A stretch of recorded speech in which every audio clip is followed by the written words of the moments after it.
625 million confidential funds in 3 years. Pero dito sila nakafocus. This is called hypocrite. Ito mga boss, oh, mga dilawan, pinklawan.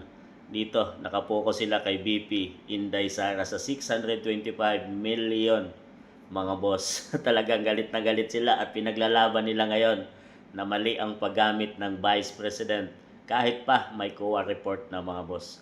Ito talagang makikita mong tulong-tulong sila sa pagsigaw, paglaban ng maling paggamit ng confidential fund umano ng Vice President. Pero dito sa President, tingnan natin, 18.25 billion confidential funds in 3 years, walang nag-iingay, walang nag-iimbestiga dito sa PBBM administration. Itong mga pinklawan-dilawan na to, ay dito lang sila nakapokus sa Dutertes, mga boss. At hindi dito sa baba, sa confidential funds ng Pangulo na 18.25 billion, mga boss, billion, in 3 years din.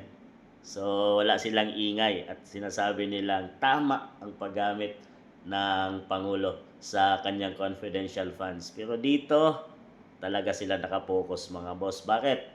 Bakit kaya mga boss dito, hindi ito sila hindi nag-iingay? Nabibigyan kaya sila dito, kaya di sila nag-iingay?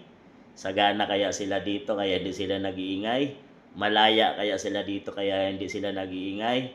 Or ito talaga ang kanilang mission na wasakin si BP Inday Sara dahil sa susunod na 2028 election, sa mga trust rating at approval ng mamayang Pilipino, nangunguna si BP Inday Sara sa kahit saang kategory, mga boss.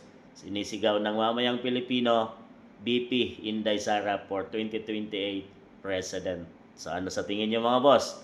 Ano ba sa tingin niyo kung bakit dyan lang nakafocus at hindi dito sa administrasyon itong mga pinklawan at dilawan, mga boss?